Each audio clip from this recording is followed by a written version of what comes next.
Assalamualaikum warahmatullahi wabarakatuh. Saya Syifa Nifatus Syadiah dengan NIM 121020258. Di sini saya akan memaparkan kembali materi dari landasan ekonomi pendidikan. Maju mundurnya peradaban suatu bangsa salah satunya ditentukan dari kualitas pendidikan bangsa tersebut. Kualitas pendidikan menentukan kualitas sumber daya manusia bangsa tersebut. Semakin tinggi kualitas pendidikan yang ada, maka semakin tinggi juga kualitas sumber daya manusia. Begitu juga sebaliknya, semakin rendah kualitas pendidikan suatu bangsa, maka semakin rendah pula kualitas sumber daya manusia yang dihasilkan. Untuk melaksanakan pendidikan yang berkualitas, tentunya diperlukan landasan pendidikan. Nah, yang menjadi tumpuan dasar konseptual dalam menjalankan pendidikan. Nah, landasan ini diperlukan dalam melakukan analisis kritis terhadap kaidah-kaidah kebijakan dan praktik pendidikan.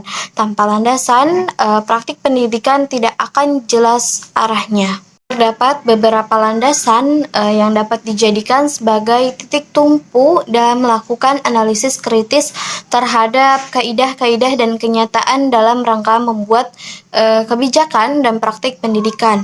Dan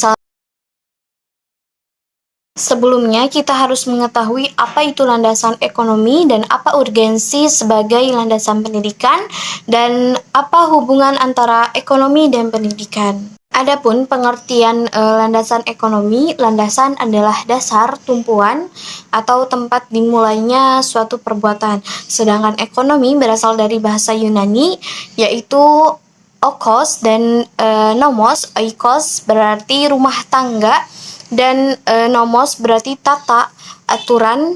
Dengan demikian, secara sederhana, ekonomi adalah pengertian berbahasa berarti tata aturan rumah tangga.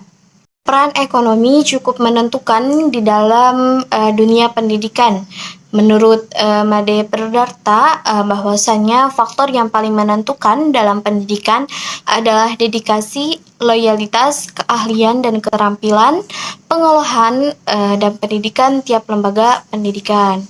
Nah, lembaga pendidikan seharusnya mampu menutupi kebutuhan sekolah masing-masing dan tidak harus bergantung kepada pemerintah. Manajemen sekolah, mulai dari kepala sekolah, guru, dan siswa, harus mengetahui peran dan tugasnya masing-masing.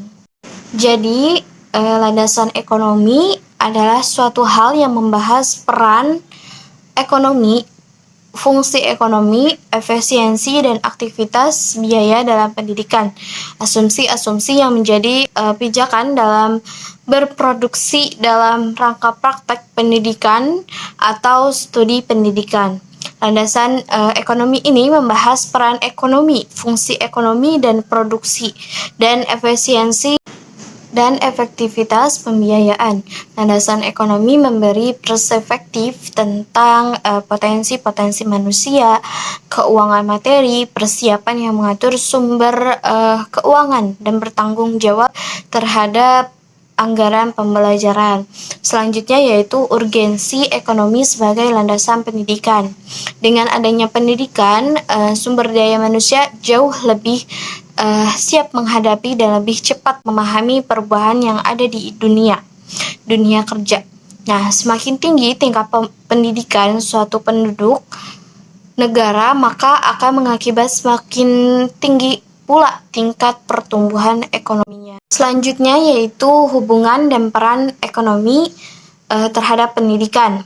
Ekonomi memiliki hubungan dengan pendidikan. Hal itu dikarenakan manusia merupakan faktor produksi aktif yang dapat mengakumulasi modal, mengolah dan memanfaatkan sumber daya alam. Nah, membangun organisasi sosial, ekonomi, dan politik. Faktor modal dan kemajuan teknologi disebut sebagai faktor yang paling berperan dalam pertumbuhan ekonomi. Namun, kedua faktor tersebut tidak ditunjang dengan faktor sumber daya manusia. Instrumen utama untuk membangun sumber daya tersebut adalah peningkatan kualitas program pendidikan nasional. Ekonomi mampu mendorong pendidikan berjalan secara efektif dan efisien, sementara hasil pendidikan akan menciptakan manusia yang memiliki kualitas sehingga mampu menggali dan mengoptimalkan sumber-sumber ekonomi. Nah, sehingga laju pertumbuhan ekonomi menjadi lebih baik. Selanjutnya yaitu ada fungsi ekonomi dalam pendidikan. Nah, fungsi ekonomi dalam pendidikan bukan untuk mengembangkan dan mendapatkan keuntungan, melainkan untuk menunjang kelancaran proses pendidikan. Fungsi ekonomi dalam dunia pendidikan terbatas pada yang pertama untuk memberi keperluan pendidikan, kedua membiayai segala perlengkapan gedung seperti air, listrik, dan telepon, pertemuan-pertemuan, perayaan-perayaan, kepanitiaan, dharma wisata, pertemuan ilmiah, dan sebagainya. Yang ketiga, untuk mengembangkan individu yang berperilaku ekonomi seperti hidup hemat, bersikap efisien, memiliki keterampilan produktif, memiliki etos kerja dan prinsip-prinsip ekonomi. Yang kelima, untuk memenuhi kebutuhan dasar dan keamanan para personalisa pendidikan. Yang keenam, meningkatkan motivasi kerja. Yang ketujuh, membuat para personalisa pendidikan lebih gairah terhadap. Kesimpulannya yaitu landasan ekonomi adalah suatu hal yang membahas peran ekonomi, fungsi produksi, efisiensi, dan aktivitas biaya dalam pendidikan. Asumsi-asumsi yang menjadi pijakan dalam berproduksi dalam rangka praktek pendidikan atau studi pendidikan, pendidikan sumber daya manusia menjadi lebih siap menghadapi dan lebih cepat memahami perubahan yang ada di dunia kerja. Semakin tinggi tingkat pendidikan suatu penduduk negara, maka akan mengakibatkan semakin tinggi pula tingkat pertumbuhan ekonominya. Ekonomi yang memadai mampu mendorong pendidikan berjalan secara efektif dan efisien, sementara hasil pendidikan akan menciptakan manusia yang memiliki peran kualitas sehingga mampu menggali dan mengoptimalkan sumber-sumber ekonomi sehingga laju pertumbuhan ekonomi menjadi lebih baik. Sekian pemaparan materi dari saya, kurang lebihnya mohon maaf. Wassalamualaikum warahmatullahi wabarakatuh.